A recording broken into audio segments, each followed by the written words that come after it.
Well, here we are again, Level Up Grappling Podcast.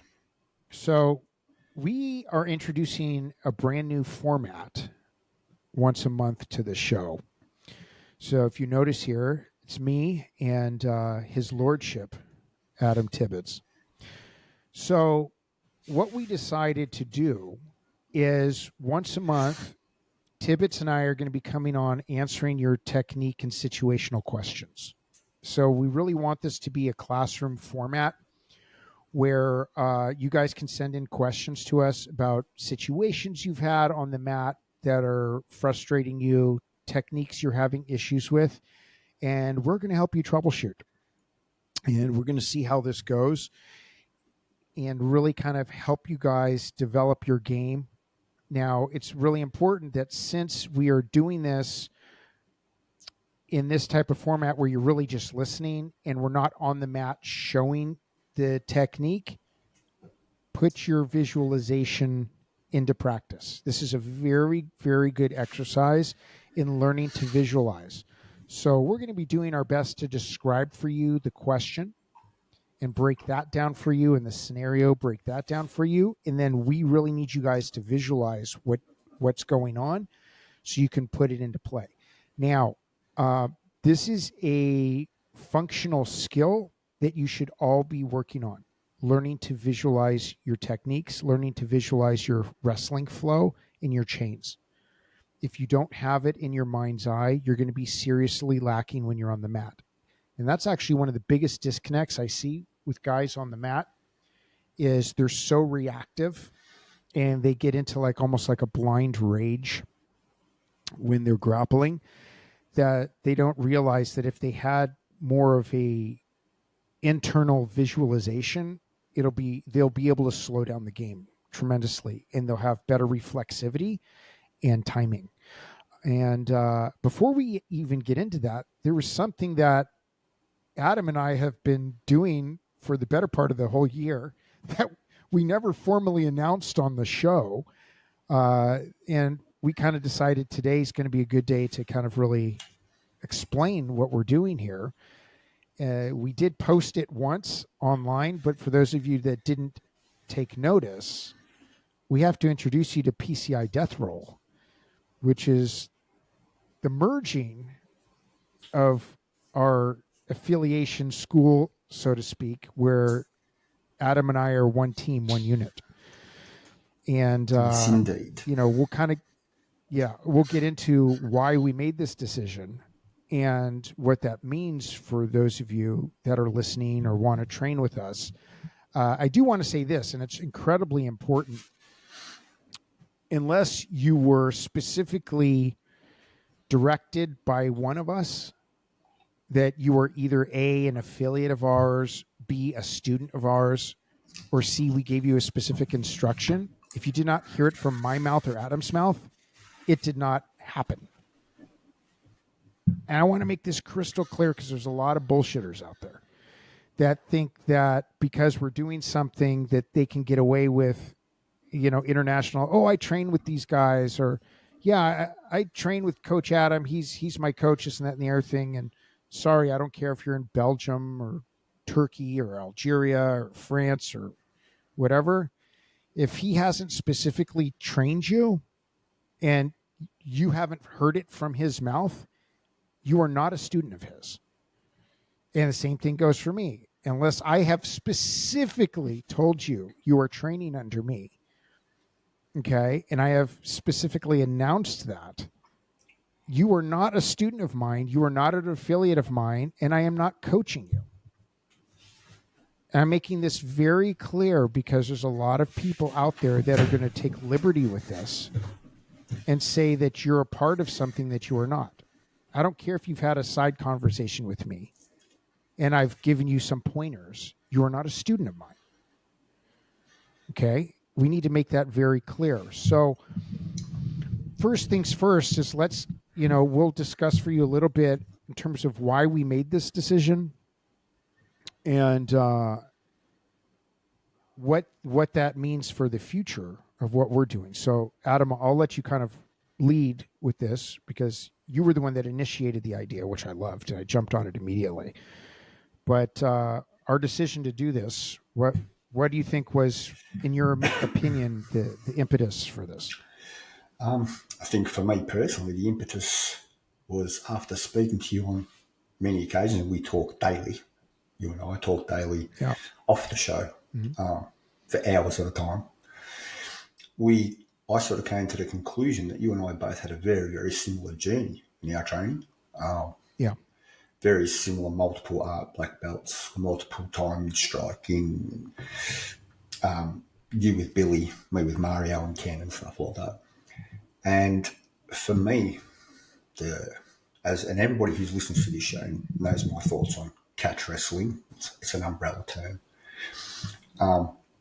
There's so many people claiming it, and I didn't want to be part of something that anybody could claim. And so for me, the whole PCI death roll thing was a way for me to connect with someone who I respect, consider legit, like, like as a person, respect as a martial artist. That was a way for me to connect with someone in the same vein as me, who I know where they're from, I know their lineages, I know who they've trained with. That was what it was about for me. It's a way to connect.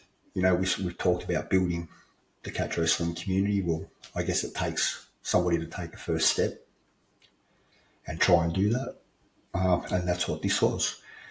I was lucky enough, as I say, to be able to do it with a friend outside of business. You and I have become very good friends now, Mm-hmm. families talk, all that sort of stuff. So it's become Yeah. very something personal for me outside of business. And that's what it was about. You in America, me here, we have distance learning going on, which, by the way, people, if you do distance learning with us in any shape or form, which I don't personally do at the moment, but if you do, there's no ranks from us. You have to show up. We have to feel you on the mat. We have to wrestle with you. It's the only way you're going to get rank. Before you even think that you can pay us some money and we'll give you something, forget it. Okay, that's not going to happen. But look, as things expand and we start, pardon me, doing this, I wanted somebody in the States, which is other side of the world. I wanted somebody I could trust. I wanted somebody who had the same ideas as me, had the same background as me, had a legit lineage, correct training, verified ranks. They are who they say they are. That's what it was about for me, and you were it. The fact that we were friends as well on top of that made it an easier decision. Yeah. I would agree with you. And the other thing that I like is, our styles and our ideas are very complementary. Mm-hmm. And I love the fact that I'm always learning something from you. Like when you send me videos and stuff like that, I always get a big smile because I'm like, oh, I never saw that before. This is cool and stuff like that. So I love that it's complimentary and it's not something where um, either of us is dictating. You can only learn this move, and if you don't do this XYZ particular move, it doesn't count. There isn't that overlord style of training or partnership. It was really something, from my opinion, that we could merge and blend together because it was so, like you said, it was just so complementary and it was very seamless, right? And the ideas and the vision are the same. And on top of that, to your point, Adam, which I think is very important, there's a lot of just crap out there. A lot of crap. Um, and we kind of made the decision that we need to just start cleaning stuff up. And it's like, it also, we had, the League of Extraordinary Grapplers, which that's our way of trying to clean up with background checks. It seems like every week there's some other shenanigans of somebody getting caught and gyms shutting down. I think you sent me one. There was somebody in New Zealand that recently shut down, right? The whole gym shut down because of another molester, which is just vile. So for us, it's really something that we creating that transparency. We're not hiding anything. So in addition to like our backgrounds, our lineage, by this point everybody knows where we're from. But there's, how would I describe this? A lot of times people make videos that are heavily edited where it looks fancy, it looks cool, and it looks like they're doing something really technical, but it's actual shit. And so that's not what we do. And if you want to see something, we can show it. If you want to know the reason why we have a philosophy behind a particular technique or what we don't like or what we do like and prefer, you know, you're going to know straight from us. And like I said, this is incredibly important. If Adam didn't say it or I didn't say it, it was never said. Mm-hmm. Okay. And if you will not, again, I'm going to emphasize something Adam said. I cannot overemphasize this enough. I don't care if I'm coaching you online by distance or we have a chat. I didn't rank you in anything unless you trained with me or you trained with Adam. If you can't fly to me, guess what? You want to know that if you're where you're at with something that I'm showing you, you're going to have to go fly to Australia. So you got two places. Either you can fly to California or you can fly to Australia. That's it. That's it. And either we check you out or we don't. So you can learn, you know, people pay to learn, to get coached and trained and stuff like that. That's fine. And I'm more than happy to help you rank up under your coach wherever you live by giving you tips, tricks, pointers, and supplemental coaching. But you are not ranked under me and you do not train under me or Adam unless you're physically on the mat with us. Doesn't have to be every day, doesn't have to be every week, especially if you live far away, but you better sure as shit better figure it out. Either you come to one of us or we come to you. Mm-hmm. So we'll let you make that decision. But there's no compromise with that. Okay. You're not getting a certificate from us saying that you're an online shooter or something like that. It's not happening. And, you know, something else I want to say is like, yes, you're putting your hours in on the mat, or even if you're coming to a seminar or a camp, doesn't mean all of a sudden you're ranked under one of us. That's not what it is.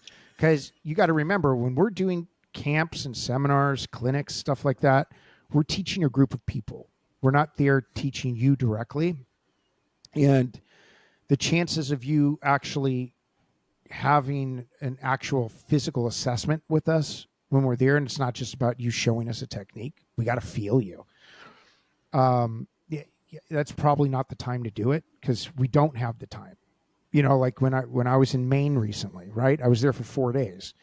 You think I had, you know, as much time as I had there? If 3 people said to me, "Hey, can I train? I want to rank and this and that." I don't have time for that.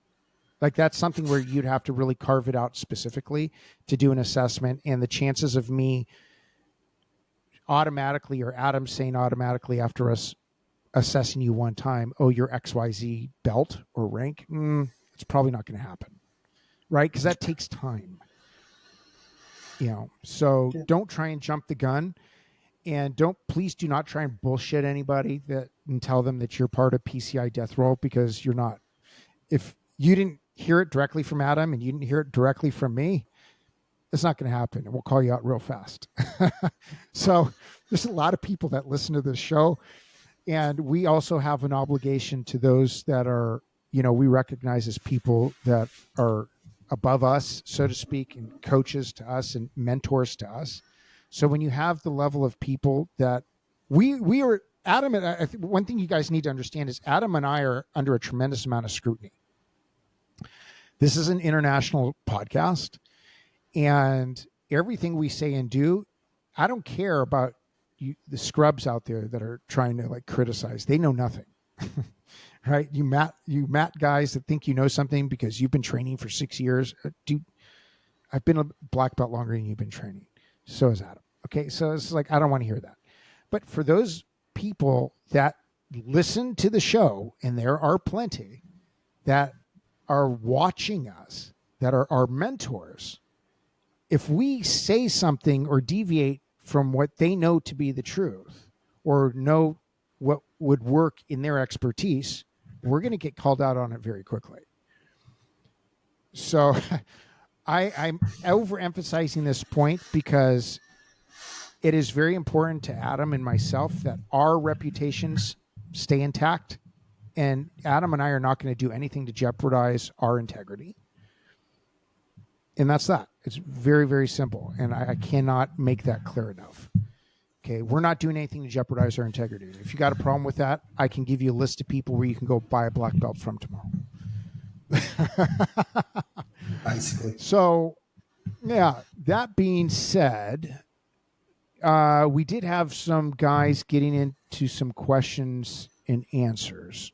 So let's get with the first one here because I think this was kind of interesting.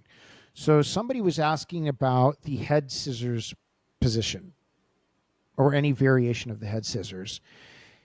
And basically what they were saying is, what else can you do to control and possibly submit someone in addition to the head scissors directly? And the listener was saying, I've mostly seen people go for a hammerlock, but they want to know, well, what else can you do from the head scissors position? So, Adam, I'll let you kick that off. Your opinion of the head scissors and, what you would be doing from that situation. Well, I guess it depends, first and foremost, what sort of head scissors. I think it's indicative there of the knowledge base.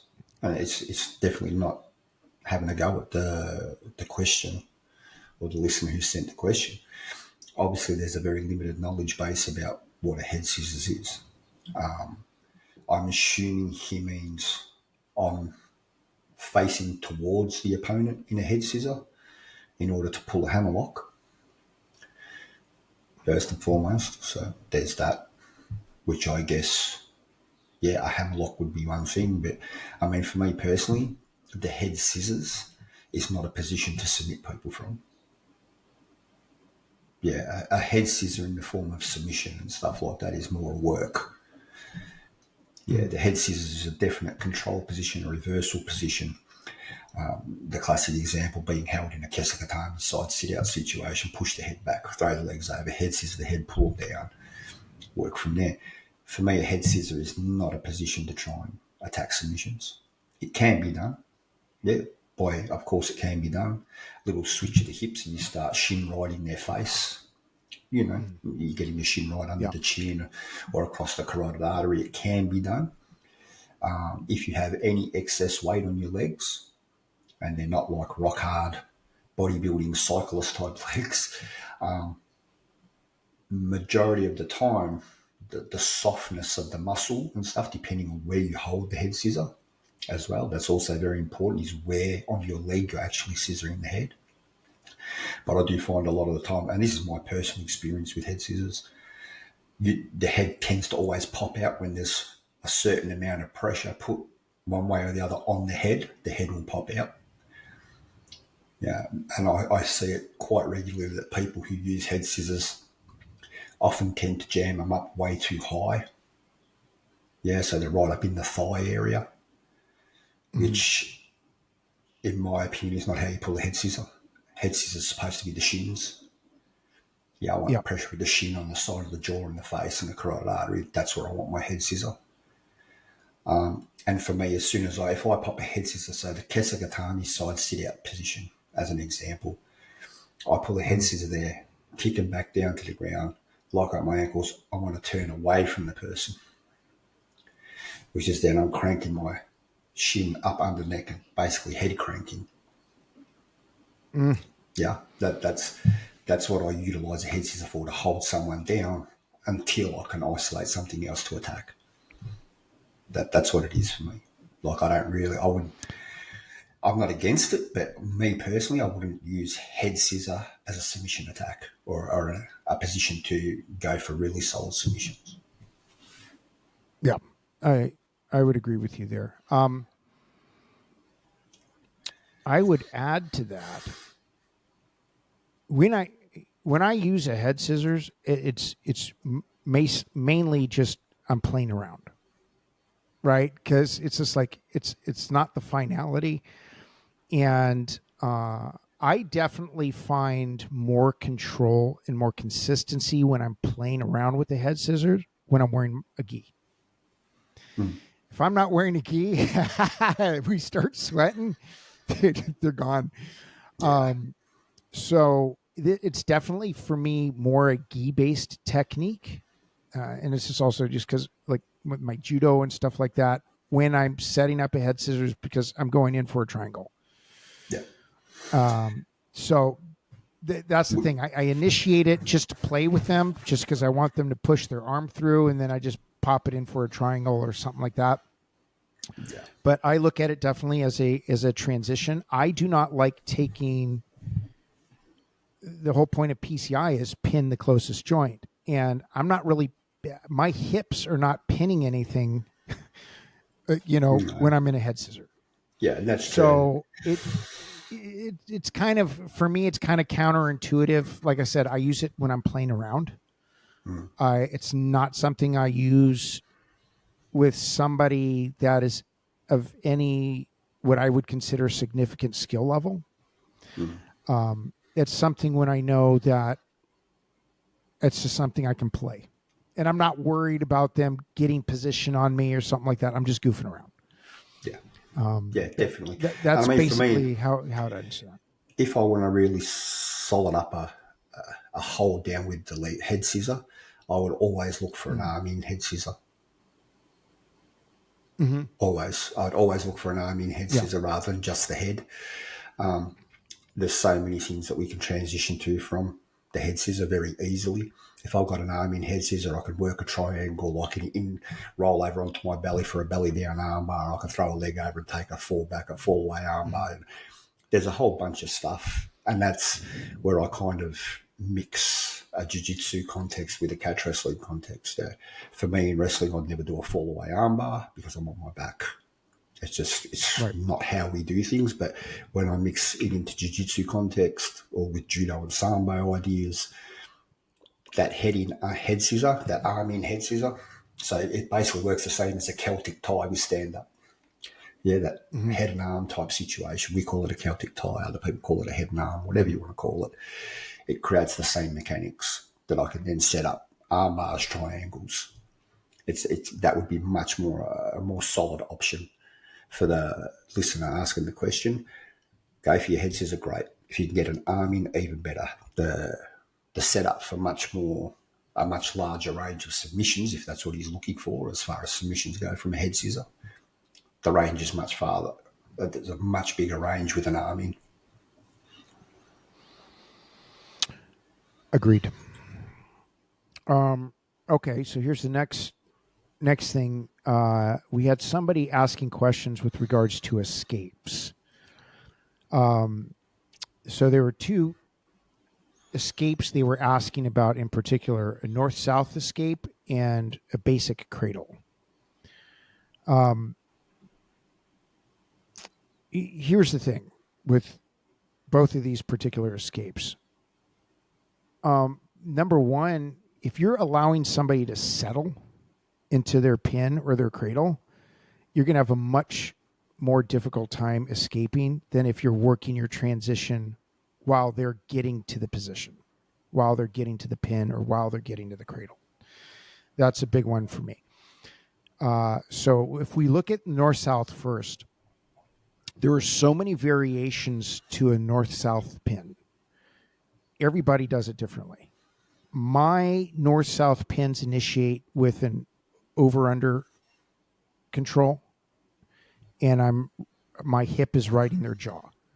So the reason why I do that is I'm cutting off your escape, because you can't use your arms when I take an over-under position on you and I ride your face. Yeah. So the reality is if I get that on you, you better get your arms out quickly and start to work your hips and your knees towards the side your jaw is. If you allow me to turn your knees away from your jaw, your spine is twisted up and it's over. And I don't even need to choke you. Where I see a lot of flexibility, so to speak, of what people are doing is because they're not hitting a north-south pin correctly to begin with. I see a lot of, and again, this is not a criticism, but this is coming as a jiu-jitsu black belt, but also as a judo black belt. I see a lot of misunderstanding in terms of how people are setting up a north-south pin, if they even attempt it in jiu-jitsu. Number one, I don't want to be on my knees. Number two, I don't want my head resting on your chest or resting around your stomach, your solar plexus or whatever, and I'm not grabbing your belt. That's just, there's just no pin there. I oftentimes will set up, if somebody's attempting to do something that dumb with me, I'm just pushing off their head and sliding down and wrestling to my knees. If for some reason they're a little heavier chest to chest, I just set up an Ezekiel choke because they don't know the principle of keeping their head behind my shoulder. So they give me an Ezekiel choke. So that's typically what I will do. It's very rare that somebody gets me in a north-south pin just because I'm always wrestling positions. You got to remember, somebody's hitting a north-south pin on you because you're trying to recover guard or you're playing guard. That's how it starts. If I'm wrestling up and I hit a technical stand-up on you, there's no north-south pin because I'm not laying on my back. So my suggestion would be, first, learn how to wrestle up from the guard. That's number one. Number two, learn how to bridge. And proper bridging is very, very important. And learn how to rotate off of your shoulders. So if your shoulders are flat on the mat, think of it like a pin. You don't want to be pinned, right? Watch a wrestling pin and watch how to do various types of wrestling bridges.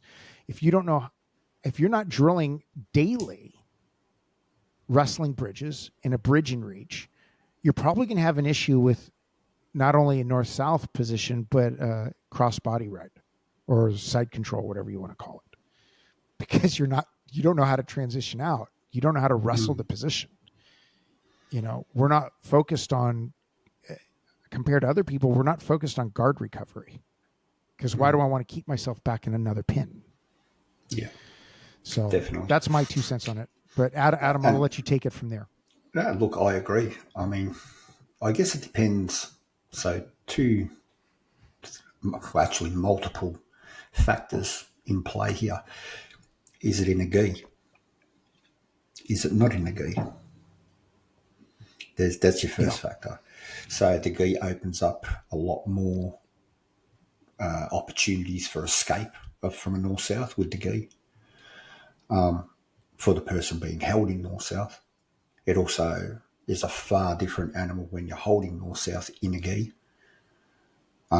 So my version of a north-south is quite like you, Brian. I don't just on my knees. No, quick way to get reversed. Quick way to get reversed if they're on their knees. I will always have my hips driving flat to the ground, real heavy. I will take an overhook of one arm, grab the back of the collar of the gi. Yeah, my elbow will be riding the opposite shoulder.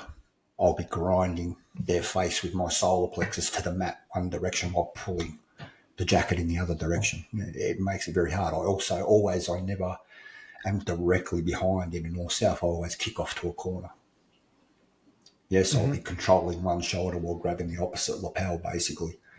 Controlling and riding this, and then I can pop chokes and all that sort of stuff. Without a gi, it's the same method for me technically. I'll use my chest to force it down, but I'll reach right across and chin strap. Yeah, I'll really chin strap that head to the ground. That's if I'm holding it. If I'm underneath it, it's the old, what I call the H&H. It's the H&H theory, head and hips. You have to do something with both. It's the same as any position. Any sort of position that you're held in. For me, the first step to escaping it, reversing whatever, is you have to move the head and hips. The first step, as you said, Brian, is not to get caught in it in the first place. Right? Learn to wrestle up before you get held down. But I guess that's the ultimate defense is a good offense. Okay, don't get held down. Yeah. But look, it happens. Yeah, especially on the beginning of the journey, you get held down a lot.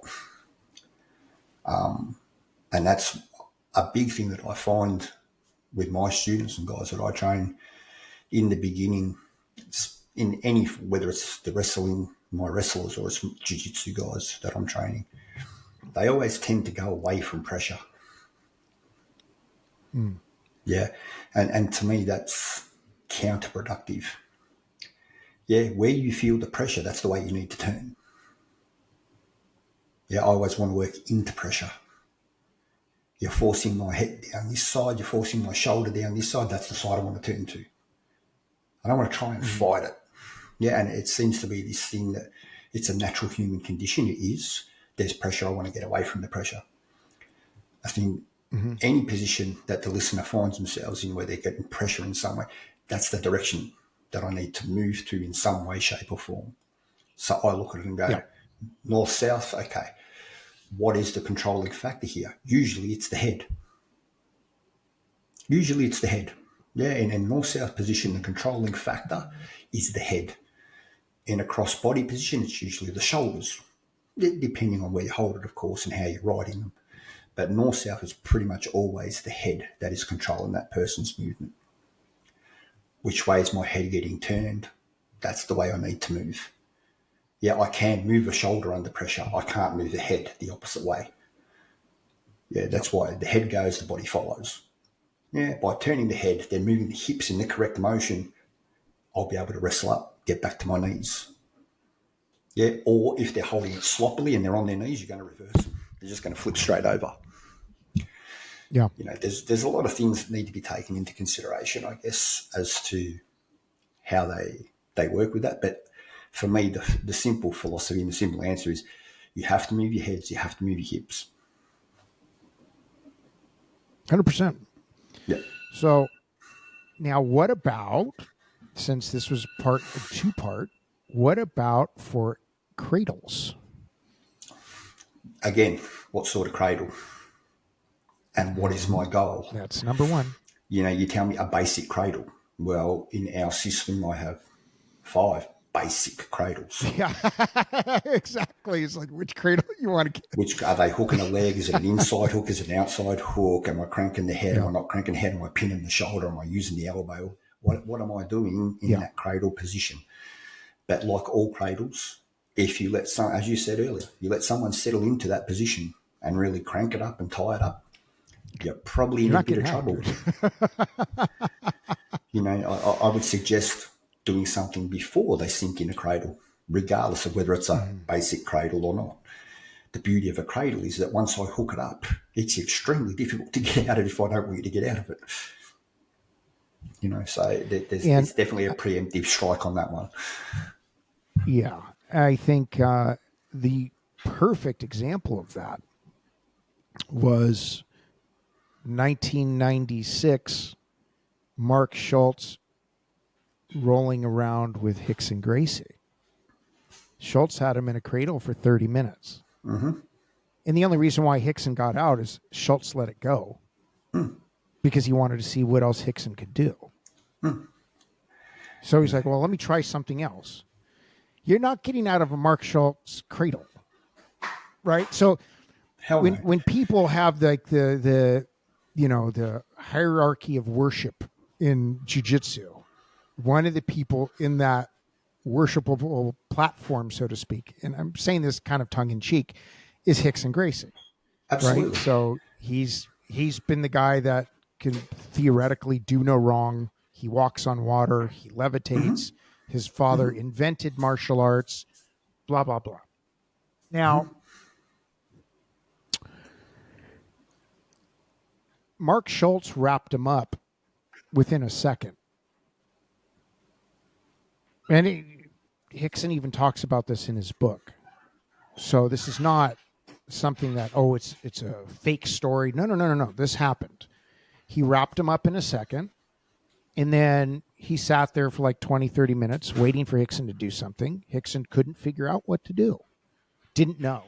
And so Schultz voluntarily released the cradle to see what he could do. Same same way as in Schultz put one arm in to see what he would do, and then he got triangled. Okay. And he specifically says, I wanted to see what he was going to do, so I let him sink his legs in because I was curious. But the point being is, if somebody has a good cradle, and I'm not talking about some jiu-jitsu guy learning a cradle for the first time. If somebody's a good wrestler and they have a good cradle, you're not getting out, dude. If they're pressuring your head, if they're tying you up, you're not getting you out. What people don't realize if somebody says to me, well, I got out of your cradle, I'm like, you do realize I north-south choked you like 5 seconds later, right? My setup on my cradles is because it's a setup for the next thing. Or as Hegan would like to say, this is when the torture begins. If I choose to cradle you for the rest of the round, you're not getting out of the rest of the round. It's not happening. So 100%. Sorry. Yeah. You have to, this gets back into understanding transitional wrestling. And I think it's very important that we understand this topic collectively as a group, as we're listening and taking notes, hopefully. What is transitional wrestling? I didn't say transitional jiu-jitsu, and there's a reason why. And again, I am not knocking jiu-jitsu. Adam and I are both jiu-jitsu black belts, but we have a different perspective. We have a wrestling perspective as it applies to jiu-jitsu and just submission grappling in general. Now, here's the thing. Transitional jiu-jitsu would tell you recover guard, recover guard. Transitional wrestling is get to your knees, get to your feet, hip switch, go. Very different, very, very different mindset. Yeah, it is a very different mindset. So, and sorry, Brian, I just want to jump in there for 1 second. Please, do it. The cradle debate, people ask, the pin in grappling. Oh, the pin's ridiculous. You pin someone and then the match is over. And I hear it a lot from jiu-jitsu guys. Now, why would I want to do pin matches? Somebody pinned you and the match is over. It's stupid. I didn't tap. No, but if you're pinned properly, as we just discussed, I cradle you correctly, you can't get out. That is what ends the match. You are basically helpless. Yeah. That's why it's important to learn the pin. I can keep you there forever. Yeah. Yeah, and that's why it's for me, it's an important thing to realise that the pin is a very humbling experience. If you're pinned correctly by a good wrestler and a strong guy, and they keep you there, and you try everything in your power all these techniques that you've learned and all the YouTube videos you've watched and everything else, and they keep you pinned regardless of what you do. There's nothing you can do about it. That dictates there that you have been completely dominated. I can do whatever I wanted to you, and that's it. Hence, the ends the match. And I think that's what people need to understand. It's not about just pinning shoulders to the mat for a certain amount of time. It's not about that. It's about understanding as grapplers in a real world context, this pin, this cradle, this hold down has made you basically helpless. That's the thing. And there's a reason for that. Yeah. As we expand on the question, what do I do to get out of a cradle? How do I get it? The simple question is don't get caught in it. Because if you do, you're not getting out. That's why they're a dominant position. That's why they win wrestling matches. Because there's nothing you can do once you put in one. Yeah, and there will be plenty of people out there that will tell you, I've escaped cradles, I've done this. I would say you've probably never been cradled by a really good wrestler. You may have escaped cradles by a jiu-jitsu guy who thinks hooking a leg because they saw it on WWE is a cradle. It's not. Yeah, it's a different animal when it's done by a wrestler. And I've done it here to guys. And look, I'm 6'1" and 220, yeah? I'm not a little dude. Yeah, that's literally what I am, 6'1", 220. I've had guys here 300, 6'3", bigger than me. Cradled them. And, I mean, you're talking guys that are brown belts, multiple stripe brown belts, black belts. Cradle them, they can't get out. It doesn't matter what they do, they can't get out because I refuse to let them. And anytime they look like getting out, I create pain somewhere else to make them forget about getting out and then cinch up the cradle tighter. This is, there's a whole menagerie basically of ideas that go into a cradle. It's not just, 1, 2, 3, I'm a winner. There's a lot more than that to a cradle. So I guess in answer to the person's question, one, define what sort of cradle. As I say, just in our system, there's 5 basic cradles that are termed basic cradles. All put pressure on different parts of the body. Then you have combination cradles. Yeah, as we start getting more advanced, combination cradles, submission cradles. Yeah, they become more and more advanced. But my advice would be do anything within your power to not get cradled, whatever that is. Back out. Don't agree to the position. Don't agree to Be a wrestler. Don't agree. You put me on my back, get off it. Don't agree to being on your back. And on top of that, just to piggyback on that, every time you attempt guard recovery, I'm going to cradle you. Absolutely. So you have to understand that. First of all, people say, well, how do you defeat this? I'm like, I always tell everybody, there's always a counter. Counters exist for everything. That's the beauty of wrestling. There's always counters to everything. So it's not like you become uncounterable. What you're doing is you're minimizing the counter rate, the counter success rate. So you minimize it. Doesn't mean there isn't a counter, but how do you minimize it so you can transition to the next aspect? I can promise you sure as shit, you want to play guard recovery with me or Adam, you're going to get cradled. You're giving it. This is retarded. That's how easy it is. So you have to understand there's a mindset difference. This is what we were talking about, understanding the difference between transitional jiu-jitsu versus transitional wrestling. I don't want you to cradle me. Even if you don't know how, my brain is wired where I don't want to be cradled. So I'm getting up. And that's the thing, as you just said it, and it's so correct. And I think, and again, to all listeners, it's not disparaging to jiu-jitsu. As I said, no, as Bryan said, we're both jiu-jitsu black belts. I love jiu-jitsu. I've been doing it over 20 years. I have a real affinity for it. Yeah, it's a beautiful thing. But at heart, I'm a wrestler. And I don't want to get on my back. I don't like being on my back. And I say jiu-jitsu has changed now because even when I first started learning over 20 years ago, I was always told, be the guy on top. Yeah, always be on top, be on top, be on top. But the funny thing is that I would also get scolded for using wrestling to be the guy on top.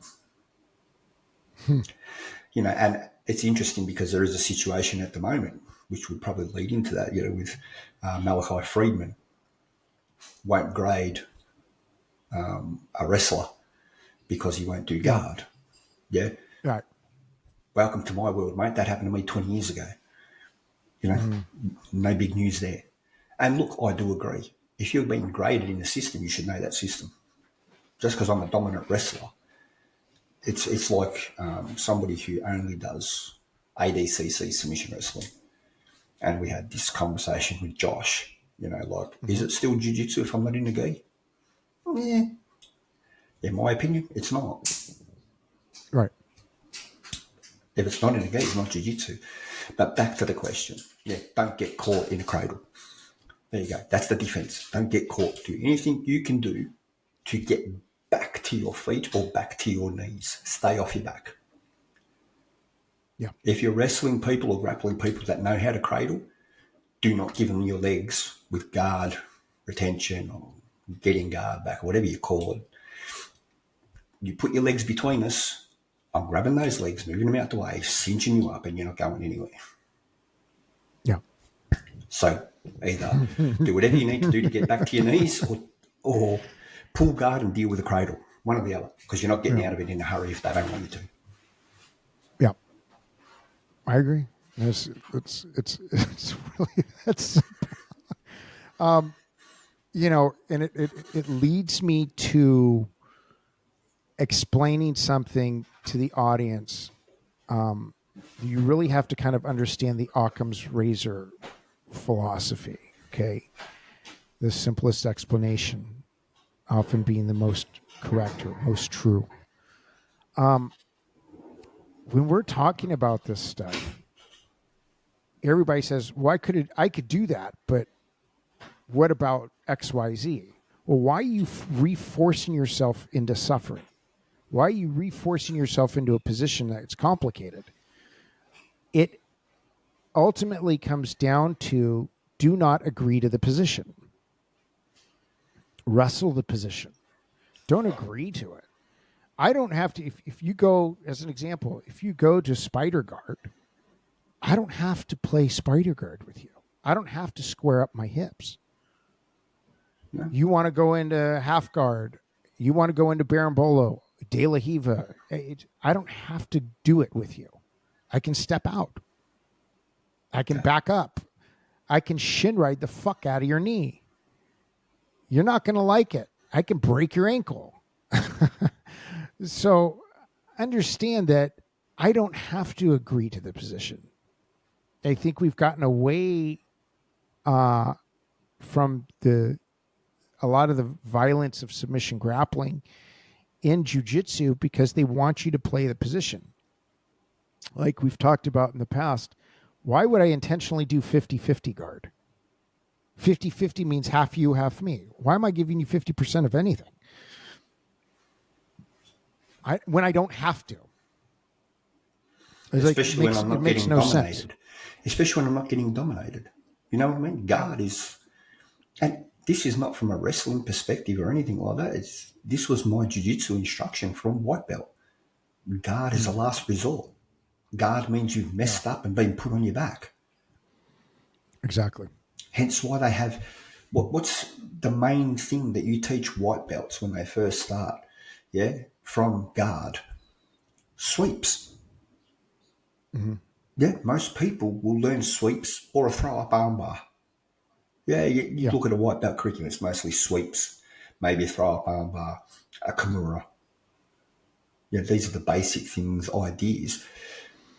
But even then, what happens? I do a throw-up armbar and I kick my legs down, I'm putting them back on their back.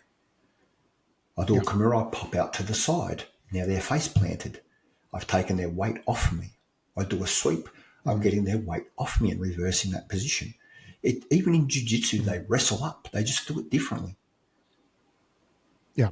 Yeah, and people get lost in this idea. And as I say, it's Chris Howder made it beautifully in his rules. You know, don't get seduced by the nature of guard, the seductive nature of guard, whatever the saying is.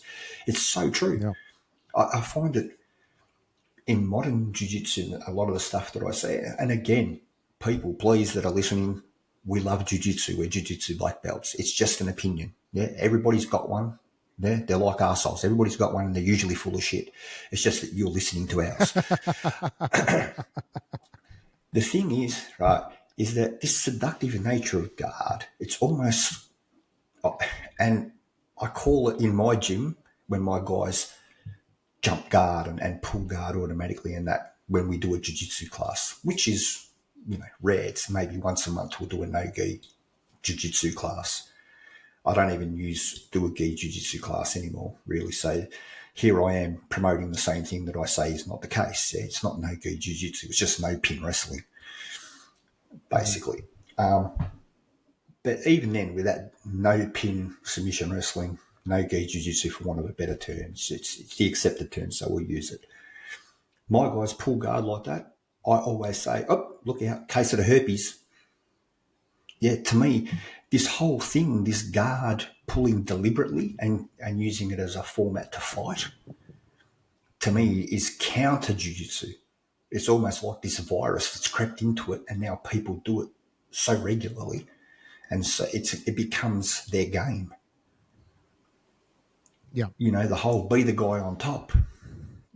And again, in context here, in competition grappling, absolutely. The guard pullers are killing it, Mikey Musumeci, stuff like that. They're killing it. They're great at what they do. That kind of changes when someone punches you in the face. Absolutely. It kind of changes when someone can soccer kick your head. Yeah. And I guess that's the context that we need to look at. Are people doing jiu-jitsu for self-defense, or are people doing jiu-jitsu for sport? And no, I'm not carrying on about this big argument. Self-defense jiu-jitsu is real jiu-jitsu, sport's not. But it's all good. Yeah. But just as a practitioner, be aware of what your goal is in it. Yeah. If you're looking for 100%. effective self-defense, get off your back. Get off your freaking back. It doesn't, there's no logic that tells you that jumping onto your back, especially in a street situation, is a good idea. No. I'm sorry, it's just not a thing. Okay, here, let's go to the next one. Let's do that. Question that some guys, I was teaching them a 2-on-1 grip for stopping a guard pass and wrestling up into the position. But I also taught them the crowbar, how they can bust open a 2-on-1 grip. So they were asking, how do we stop the crowbar from the 2-on-1 grip? So I'm going to explain just from the 2-on-1 grip from any position, because a crowbar is, it's very common in standing. So I'll explain one little aspect of the 2-on-1 that you're kind of missing. The 2-on-1 is not a static hold. It's dynamic. So when you are taking a 2-on-1, I don't care if you're standing, facing front, standing on an angle, laying on your side with a 2-on-1, you have to be moving. So I'm moving my hips, I'm moving my feet, I'm moving my arms. So sometimes if I'm hitting a 2-on-1, especially I'm on my side, I'm keeping my arms away from me because I don't want the crossface if they're trying for a crossface pin. But as I'm doing that, I'm rotating my hips out. If somebody's trying to crowbar me while I'm on my back, so to speak, or I'm on my side, I'm pulling the hands back into me. Like a sword, I'm pulling it back in, or maybe I'm pulling it down. Or maybe I take the arm drag from right there and I'm getting to my knees. So what's important to understand is when you're taking a 2-on-1, don't just sit there. Do something. Basically. You have to use it dynamically. Right? I think it's all grappling, dynamic. And that's another thing, it's all grappling. Yeah, all grappling is dynamic. It should be. It should be. Every position that we're in should be dynamic, even down to a crossbody or side control for jiu-jitsu people. That should be dynamic. I should be transferring weight to hold down where there's pressure. And he's moving, I need to transfer that weight, change it, moving around, keeping that pressure where it's needed to hold him in that position. I don't just lay there and hope for the best. It's not lay and pray. But I find that that's what a lot of people do. Yeah, like it's true. I rolled with one of my blue belts here the other night. And he was so loose. And this kid is a good grappler. He's a very good grappler. Mm-hmm. But he was so loose and became so stagnant in his crossbody. And, we start from all weird positions. Well, I start from weird positions to give them the experience of how people are going to escape and stuff. So the position that we were working was I'll lay on my back, you get crossbody, cinch up, whatever you want, and we'll work from there. And he was so loose that I was literally underneath him going all the way around with my feet back in guard retention. Like a 360, full 360, because he was that loose. Wow. He had pressure on one spot. And as I moved my head and hips, which we were talking about earlier, head and hips, guys, I moved my head, moved my hips to follow it. That pressure stayed where it was. So basically knees in, boom, guard again. And I was like, it's so classic that happens often. And it's not against any school or any instructor, because that's one of my blue belts who did it. Yeah, it's just, it becomes the natural, the norm. I've got this position, and it all comes to me. It comes from that position before submission philosophy that is very rife in jiu-jitsu. The minute you say position before submission, that tells me that position is a stagnant thing. Yeah. Yeah, and if I'm beginning my jiu-jitsu or grappling journey and you tell me position before submission, well, I know that submission is a dynamic move because I have to lock it up and then cinch it on. So that's a movement. But when you say position before submission, it means I need to get into a static position in order to facilitate this moving submission. Right there, it's counterintuitive. It's diametrically opposed to be in a stagnant position to create a movement submission. By definition, it all needs to move. You know, and it's very important for people to understand that. And so I guess back to the thing, the 2-on-1, and I guess again, it depends on what you call a 2-on-1. Are we talking a wrestling 2-on-1 where I'm got the elbow and I'm pulling it in and crunching the forearm against the stomach? Or am I talking a baseball? No, they're talking about the baseball bat grip. Yeah, baseball bat 2-on-1. Yeah. And so that 2-on-1 and the crowbar counter and stuff, I guess when I've got this 2-on-1, yeah, in wrestling, I want to move that arm away. Like you were saying, bro, yeah, put it, as you saw, take it across. So this is what I want happening. That's what I want the end position to be. Yeah, I've got it here, I want it here. And that's what this is, yeah. Moving it here, now this side's gone. The side that I pulled across over here, this is now gone. I can attack that way. Yeah, but in order to do that, once I've pulled here, my hips need to go that way. Exactly. And my hips need to go that way to attack that way. If that explains it. I don't know. It's really hard to explain without having them there. Yeah. But that's why, you know, when we were talking about when we started, a lot of this you guys got to visualize while we're talking about it. If you're having trouble with that, you do realize distance coaching is available. You can sign up, register, and we're happy to go through that over video and all that fun stuff. So we'll get to one more here really quick. Now, to put into context, this is a request from a law enforcement officer. So it wasn't just somebody being cheeky. This is actually this is with a law enforcement officer where this is a serious issue for them. So basically, it says, I know you have a long list of finishing moves, so anything you would use on a murderer on PCP in front of you in a dark alley. So your gun gives us a good laugh. Yes, that would be now. Here's the issue. You're a cop, man. You got a gun. You don't need a finishing hold. You're not allowed to use it. But in California, you're not allowed to use your gun. Okay. You got to remember, in the state of California, we have this really weird set of rules where the criminal's rights are above any victim's rights or law enforcement.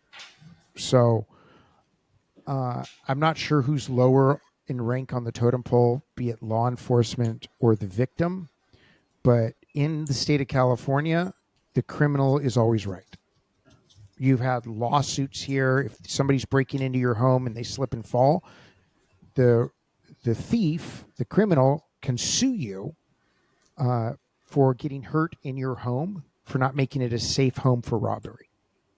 And I'm not joking. I'm not making this up. No, look, it doesn't surprise me because some of the things that I've seen people sue over in America makes me go cross-eyed. Yeah, it makes me go cross-eyed. Yeah, here. so, you know, so whereas certain states in California, they have a stand your ground law. If somebody comes into your house, blast them. Mm-hmm. But unfortunately, in the state of California, and I love law enforcement officers. I love and respect you all. In the state of California, in particular, I can only speak from experience here and how law enforcement feels. Law enforcement is vilified in the state of California. Vilified. So, yeah.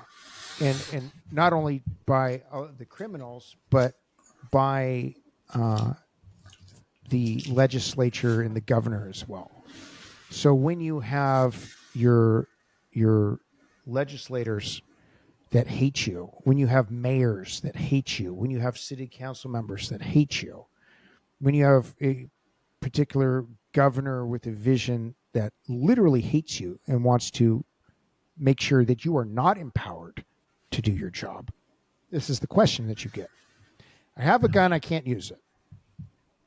I'm in a dark alley facing literally a murderer on PCP.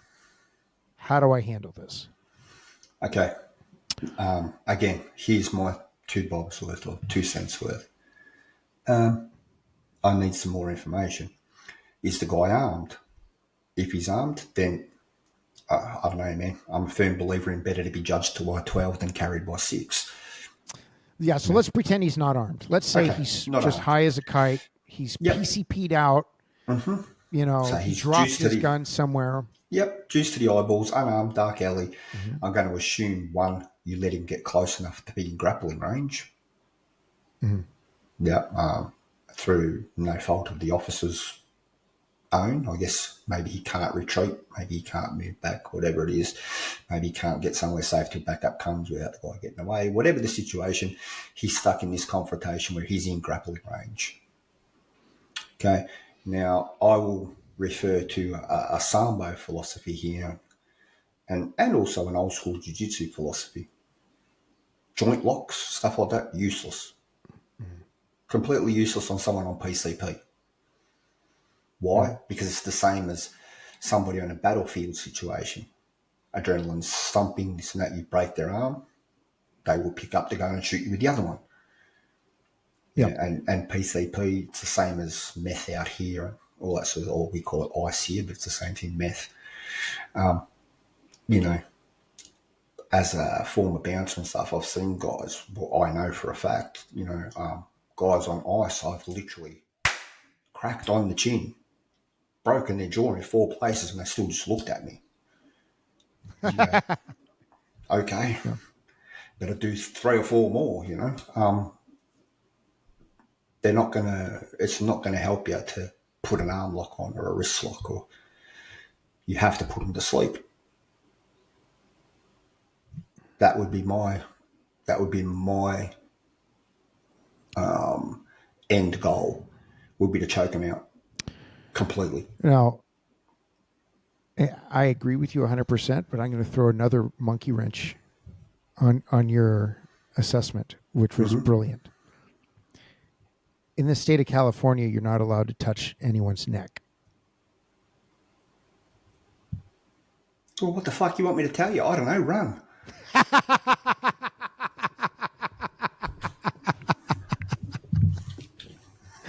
When I say that these guys are vilified, where they do not want you to do your job in any way, shape, or form, I am not kidding you.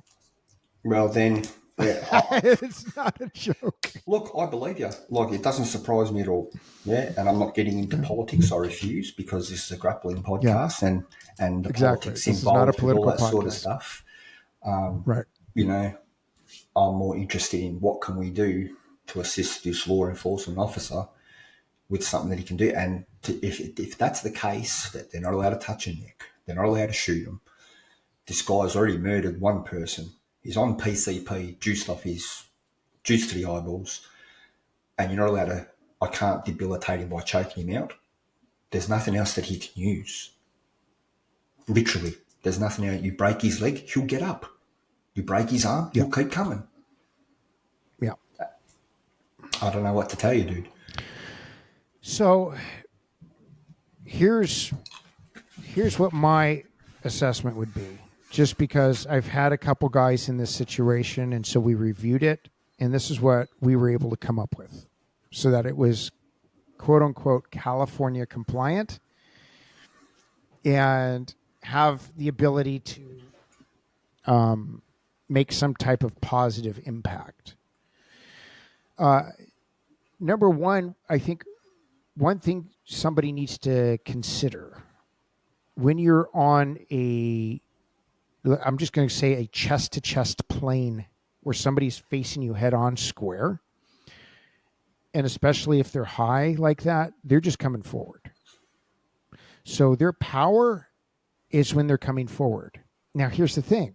You're as a listener, you're thinking that I'm going to tell you to push them backwards. No, I'm not going to tell you to do that either, because that's not going to work. What we have seen within these parameters, the most effective thing you can do is collapse their ankles in a diagonal position. So you have to collapse and wrap. So with a clear mind, you're going to have to cut an angle, a 45-degree angle, and literally, depending on the size of the person, because I've seen guys, I'll give you an example really quick. One of my guys, he had a 6'7" naked guy run out at him out of the house because he was high on PCP. The guy was cooking it in the house. And apparently what happens, I'm no expert. I've never cooked PCP. I don't know anything about it. I don't take drugs. It makes you very hot. So it is very common for guys cooking PCP and doing PCP to do it in the nude. So the house is surrounded, 6'7", 350, runs out of the house naked. And he's like, Coach, I did what you told me to do. He's just like, I cut the angle on him, collapsed his ankles, which is what you have to do. He's just like, I laced him up, hit a double wrist lock where I got him belly down, and I spine righted him. I go, yeah, that's really all you, in a situation that's all you can do. Spine ride to a face crank, get his head off the center line, stay off the neck, right? So this is why when I call it the ski goggles, we want to be in that area of ski goggles where you're pulling the head up and off the center line. Have a spine ride. I am going to assume that you followed proper procedure and you're not the only person there. If you're not the only person there, then I want sequential joint pins. So one person could be riding the knees. So shin ride the knees. Okay, get the head off the center line, and then you're going to roll the elbow out, exposing the hand and the wrist for a cuff. Like Adam said, joint locks are not going to work. They don't feel shit. So your friendly neighborhood Aikido wrist lock that you think is just automatically going to take somebody to the ground, it's not. So that's what I've seen work successfully, because I always, when I'm training these guys, we have to focus on what is quote unquote California compliant. And when I tell you it's very little is California compliant. So I literally had to work on a whole system. Yeah, well. How do you detain a PCP murderer without using a gun and without choking them? Because you can't do either. Yeah. So that like, would be for the me. It's answer very hard to comprehend bullshit. that. So, I mean, it's very hard to comprehend that here in Australia. Yep. It's ridiculous. But you know, I've trained a lot of security guards and crowd control bouncers type situation, and yeah, look, I don't know. For me, I guess it's definitely the best way to go about it. Yeah. With that California compliance. But I mean, talk about making it hard for a guy. I mean, the situation that we were questioned about was one guy in an alley with a PCP murderer. Yeah, I hope he's not alone. You know, well, he that didn't would be say. the big thing. I hope you're not alone. He didn't say whether he had backup. He didn't say, you know, Yeah. I'm taking it as one cop, one PCP murderer. In that situation, if it's really like that, turn off the body cam and handle business. Yeah, for me, it'd be a case I'd just be choking him out anyway. As I said, I'd rather be judged by 12 than carried by 6. You're 100% correct. You know, but yeah, look, cutting an angle, great, 45 angle, collapse the ankles, drive them down, take them down, spine ride, which with whatever way you look at that, I still go, you know, it's as painful as it is, and a normal person, a spine ride will keep anyone compliant. But I just sort of go, these guys are going to lift up. Yeah. I just don't know about PCP guys. You know, they become super strong, same as I says here. They become super strong, impervious to pain. You can ride the shit and literally break ribs as you're riding them, and they still push up. Oh yeah.